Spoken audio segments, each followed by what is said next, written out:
Well, Steve Harrison here with another interview for you that I think will be life-changing. Have you ever wondered whether spiritual experiences are real? Have you wondered if there's a credible, trusted source that you can consult?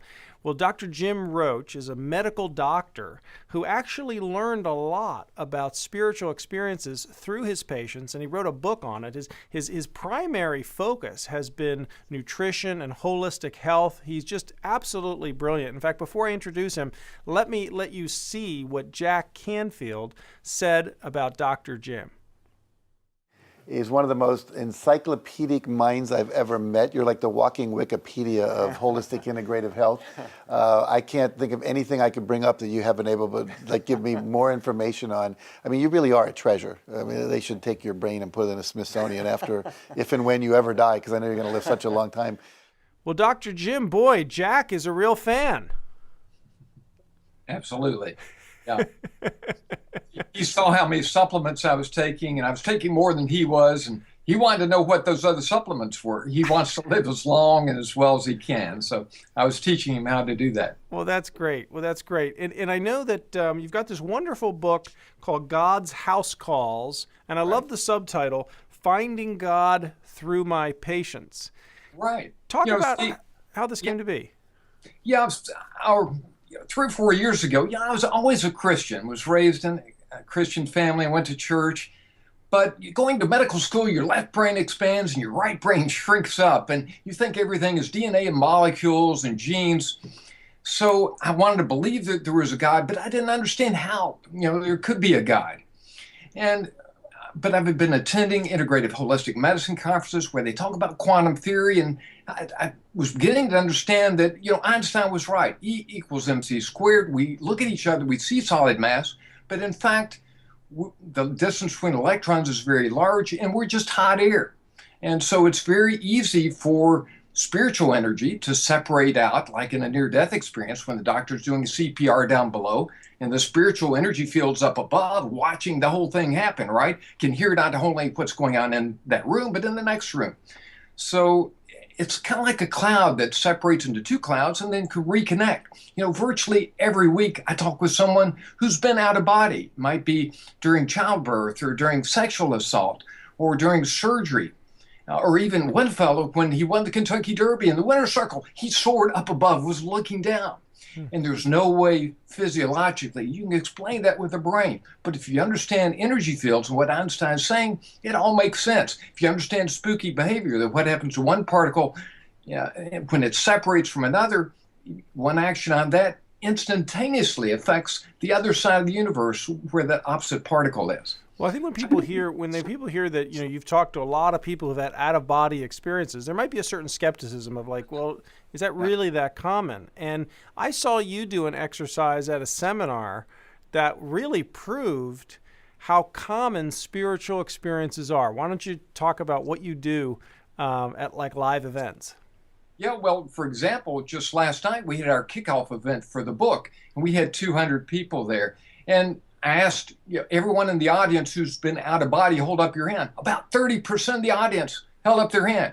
It is that common. But they don't tell anyone else. They keep it to themselves. They don't want to tell their spouse. They don't want to be ridiculed. They don't want to be sent to a psychiatrist or to a mental institution. Right. And I know that you even ask people, how many of you have had a spiritual experience? And most people's hands go up when you raise that. So I think, all of us or many of us, most of us probably have had some experience where we say, that really, I don't think that was a coincidence. That was something really special.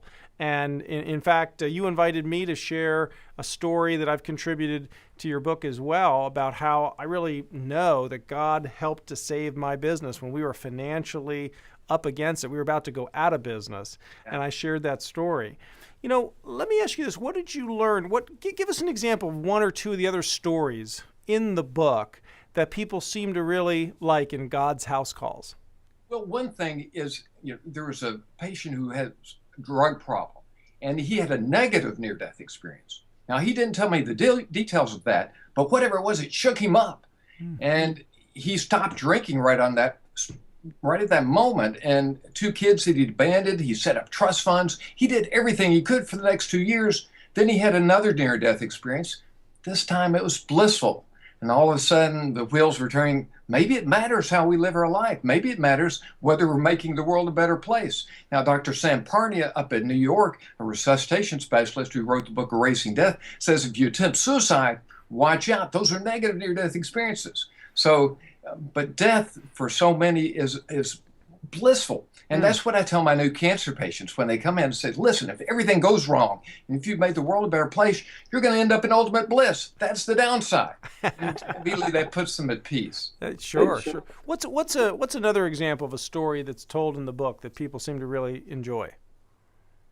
Well, this is a rather bizarre story, but it's a really neat one.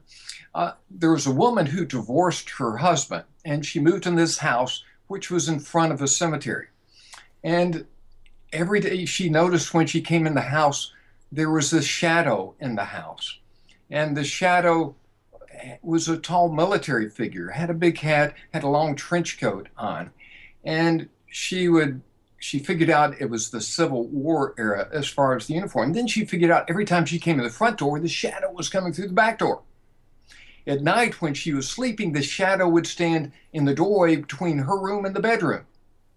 One night, she felt a tug at her nightgown. When she was asleep, it was the shadow waking her up, warning her that her ex-husband had just parked his car out in front of her house.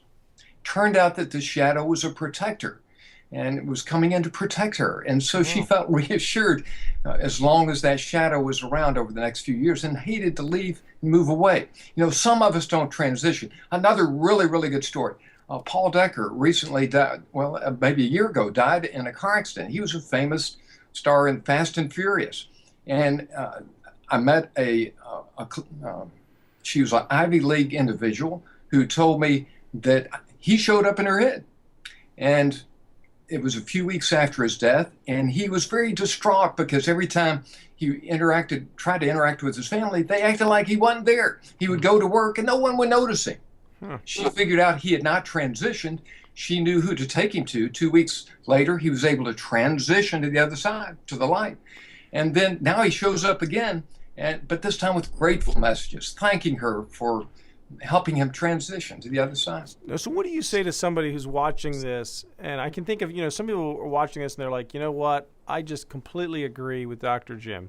Somebody else might say, this is just nonsense. These things don't happen. What do you say to the skeptic? Well, the way I talked with the doctor who said, none of my patients ever told me these stories.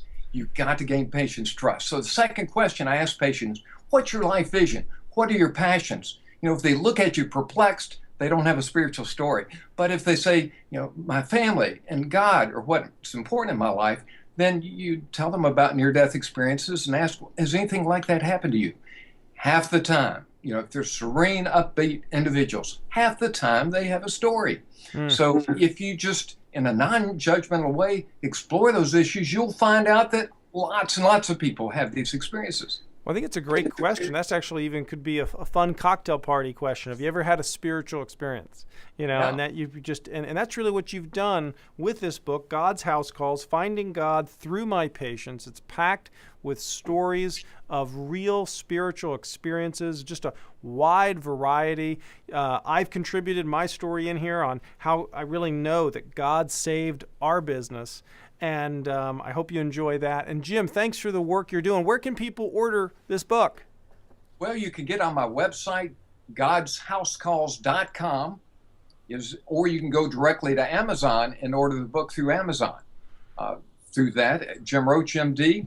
And I would love you, I can tell you, Steve, if you have an open mind when you read this book, if you have any question about God, by the time you finish the book, you will have absolute certainty about the reality of God. Wow. Well, thanks for what you're doing, Jim. Great to talk to you as always. All right. My pleasure, Steve. Thanks so much.